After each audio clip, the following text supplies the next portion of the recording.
programang ito ay rated SPG. Striktong patnubay at gabay ng magulang ang kailangan. Maaaring may masiselang tema, lengguwahe, karahasan, sexual, horror o droga na hindi angkop sa mga bata.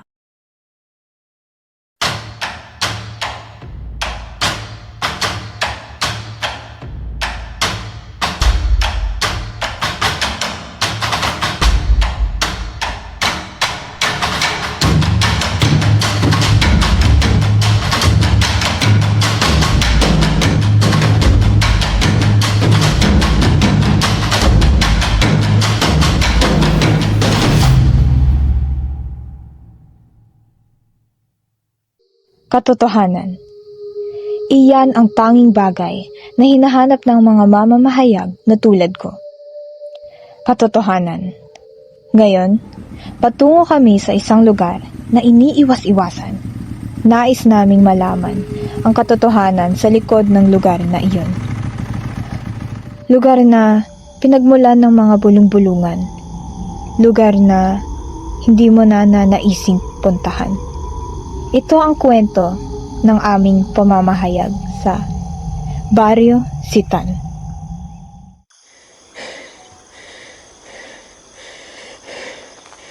Grabe. Ang layo na nalakad ko. Malayo pa ba to? Di ko alam eh, yun ang signal. Tara na, Kuya Boy. Pagod na ako eh. Boss. Saan ba dito yung Baristan? Baryo Sitan, malapit ka na. Doon na yun. Sige. Thank you po Sige.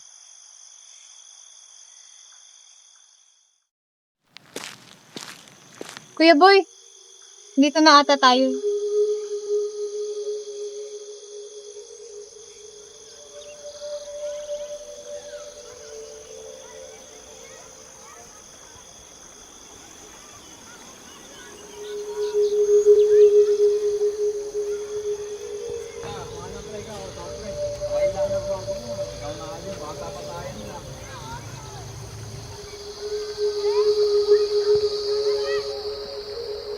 Bakit ganyan sila makatingin? Para naman silang mangangain eh. Kuya Boy naman.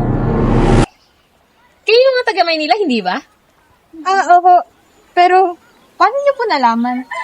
Yun ba? Ako kasi ang namamahala sa baryong ito. Bilas na lang itawag niyo sa akin. At narinig ko rin sa mga kalapit-bayan namin na may naghahanap ng baryo namin. Hindi na rin naman bago yun kasi marami na rin namang nagtangkang kuha rito. Nagtangka? Oo, malayo kasi itong baryo namin at delikado rin ang dadaan. Kaya nga ho eh. Napapagod na ako kakalakad. Siguradong pagod na pagod kayo sa biyahe nyo. Halika, sumama muna kayo sa amin sa bahay ko at para makapagpahinga na rin kayo at papaghain ko.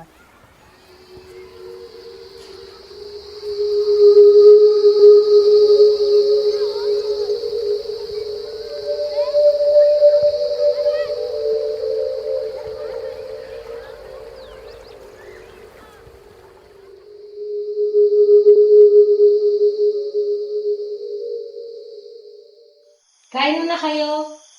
Kamusta nga pala kayo? May kailangan pa ba kayo? Ay, naku, okay na po. Wala na po kami kailangan. Salamat po. Mabuti naman. Ano nga pala ang ipinunta niyo rito?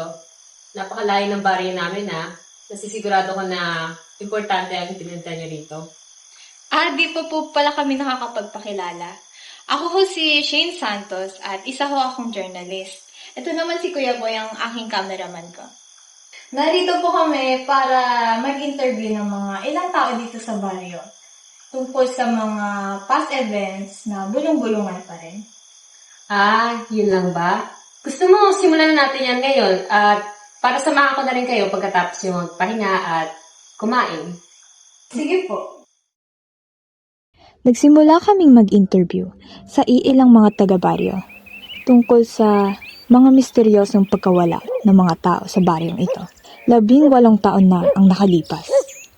Sinamahan naman ako ni Aling Mirasol upang manghingi ng tulong. Yun lang ba? Kamusta po kayo?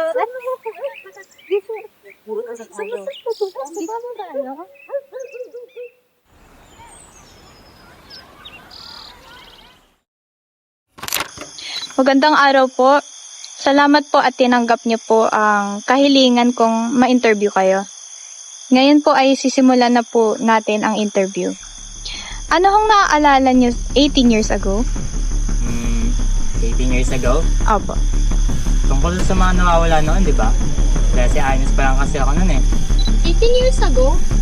Tagal na nun ah. 18 years ago? Bata pa kasi ako nun ate. Marami ng kwento eh. Sa totoo lang. Si Kaosing. Ah, oo, si Kausing. Di mo ba siya kilala? Nakakatakutan yun dito. Sabi nila, wala ka naman posibilidad na siya ang dahilan ng mga pagkamatay dito.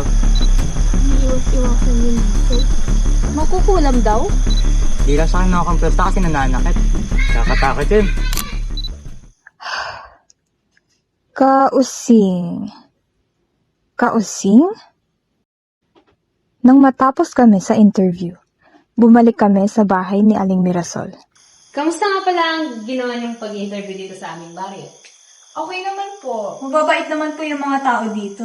Ako, nakakatawa namang malaman yun. Sigurado ako napagod kayo ngayon sa ginawa niyong pag-i-interview. Halika, send kayo sa akin. Sige po. Ito nga pala ang magiging kwarto niya sa pananatili niya dito sa baryo. At dinala ko na rin pala ang mga gamit niya dahil sigurado naman akong napagod kayo sa ginawa niyong pag-i-interview. Ganun po ba? Maraming salamat po sa pagpapatuloy at pagdadala ng gamit namin dito. Maraming salamat po. Huwag po kayong mag-alala. Susubukan po namin na makauwi sa lalong madaling panahon. Huwag mo munang isipin yun. Pwede kayo manatili dito hanggat kailan niyo gusto. Sa katunayan nga, magkakaroon kami ng pista para sa poon namin sa loob ng 2 araw. At ikinagagalak namin na magkaroon ng bisita dito sa gaganapin naming pista. You know! Saan niyo po nakakadalo kami sa inyong pista? Sige ho, sabihin na lang po kami sa ano pwede naming maitulong sa inyo. Nako, huwag mo munang iisipin yun. O siya, maiwan ko na kayo dito ah. Sigurado naman akong kailangan niyo na magpahinga. Magandang gabi nga pala sa inyo.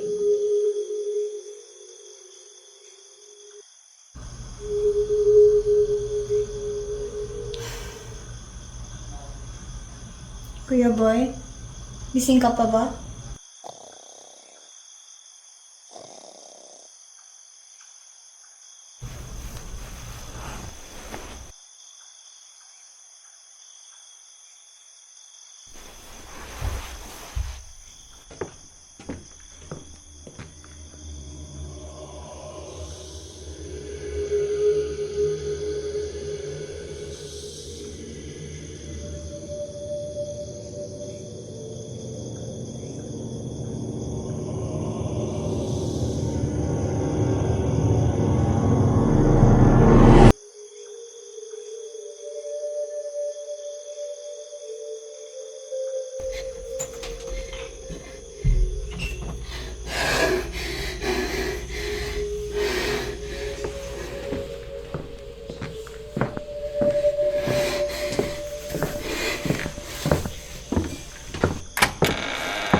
Shane, tara! Umalis na tayo dito! Kuya Boy, ano nangyari? Tara na, huwag ka nang makulit. Aray! Ano ba? Nasasaktan ako, Kuya Boy! Ano meron? Mamaya ko na lang sasabihin sa'yo, wala nang oras. Aray! Kuya Boy!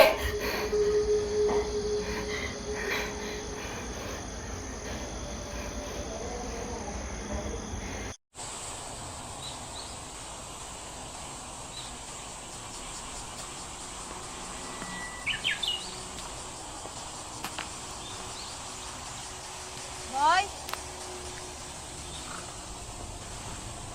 Boy? Kuya Boy? Umalis ka na dito habang may oras pa. Pwede ba ba nila? Umalis ka na dito. Umalis ka na! Umalis ka na habang may oras na! Umalis ka na! Housing!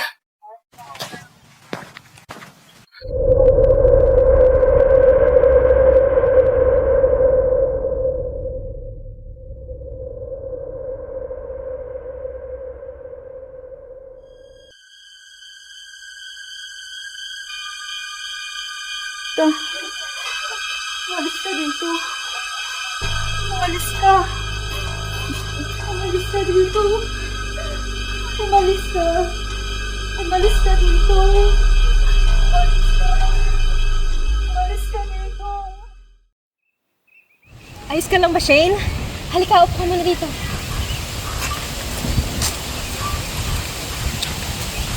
Ano? Ayos ka lang ba? Okay lang ho ako, ayos lang ho. Oo, pasensya ka na kay Kausing, ha? Kadalasan talaga, ganun siya. Dala na rin siguro ng katandaan at mga naging karanasan niya. Siguro, ganun talaga kapag masyado na maraming nalalaman. Nalalaman? Ha? Ah, wala. Bakit ka nga pa nandito sa labas na gato kaaga? Dapat ay nagpapahinga ka lamang sa loob eh. Dahil sigurado naman ako na nahirapan ka makatulog dahil na sa bagong lugar. Ano? Okay lang naman ho ako. Nakatulog naman ho ako na maayos. Siya nga pala. Ano si Kuya Boy? Nakita niyo po ba? Kasi nung pagkagising ko kanina, wala na siya. Ah, yung lalaki mo nakasama mo kahapon? Opo siya. Naku, naunahan niya pa nga ang pagising ng mga manok at kumaripas na palabas ng baryo. Ang sabi niya, may importante daw na nangyari dun sa kanyang pamilya. Hindi niya ba nabanggit sa'yo? Pamilya? Oo. Kausing! Ano nangyari? Nagkatakas na naman dun. Halika, puntahan na natin.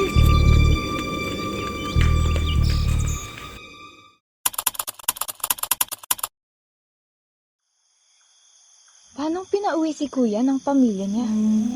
Eh wala kang signal dito.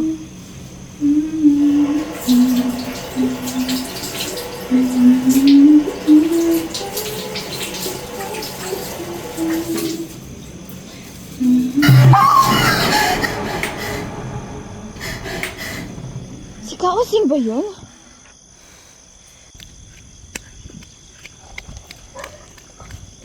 Kausing!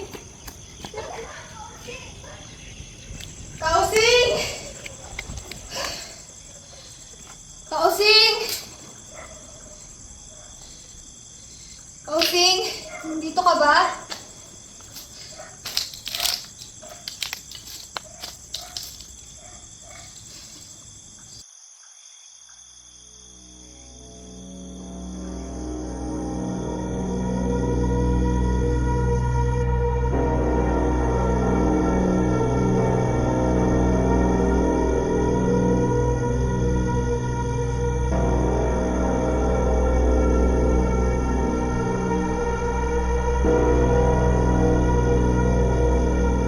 Mahal kong Osing, ako ay sumusulat sa iyo sakaling mang magbago ang isip mo, Osing.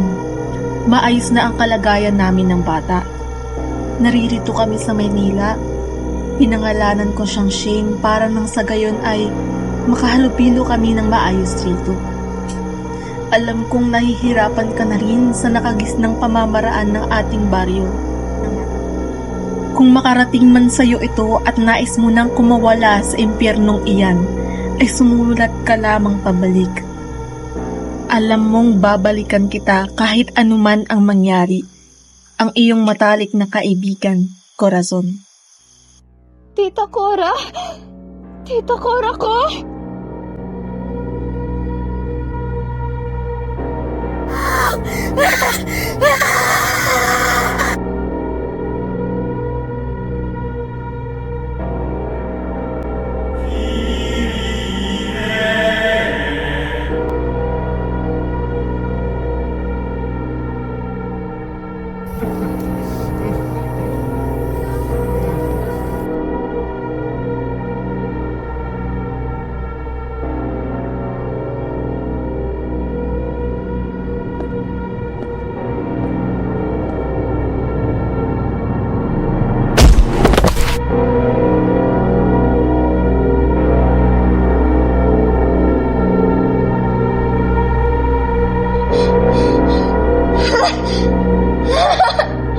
Ano to?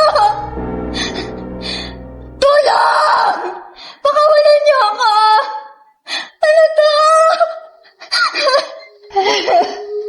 Sino ka? Bakit ako nakatali dito?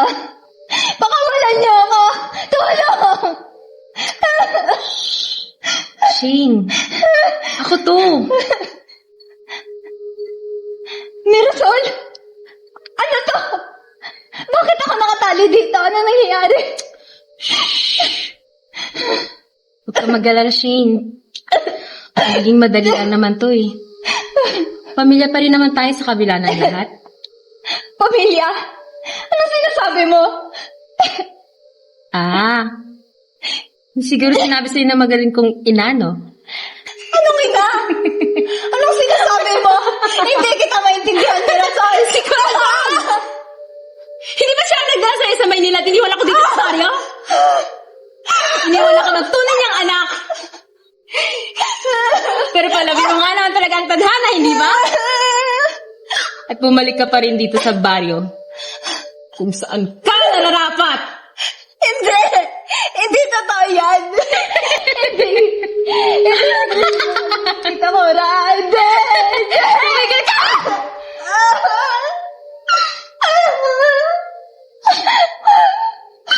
Pinanda mo na lamang ang sarili mo.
Mga kasapi!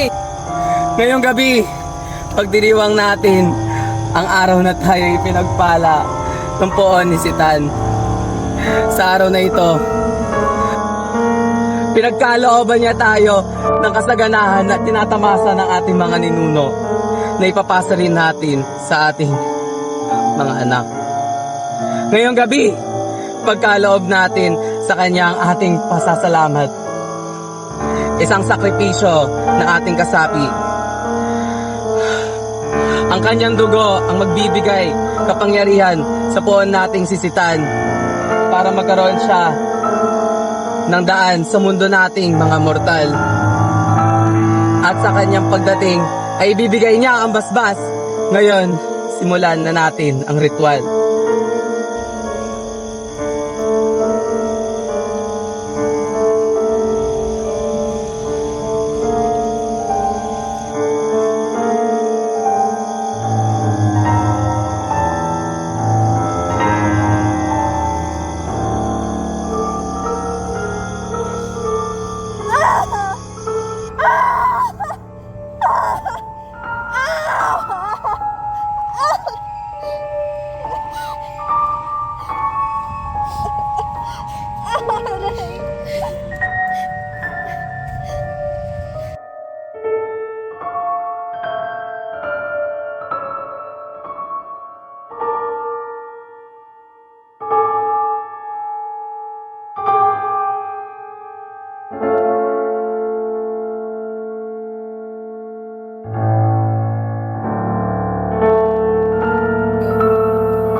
Nagliliyang na mata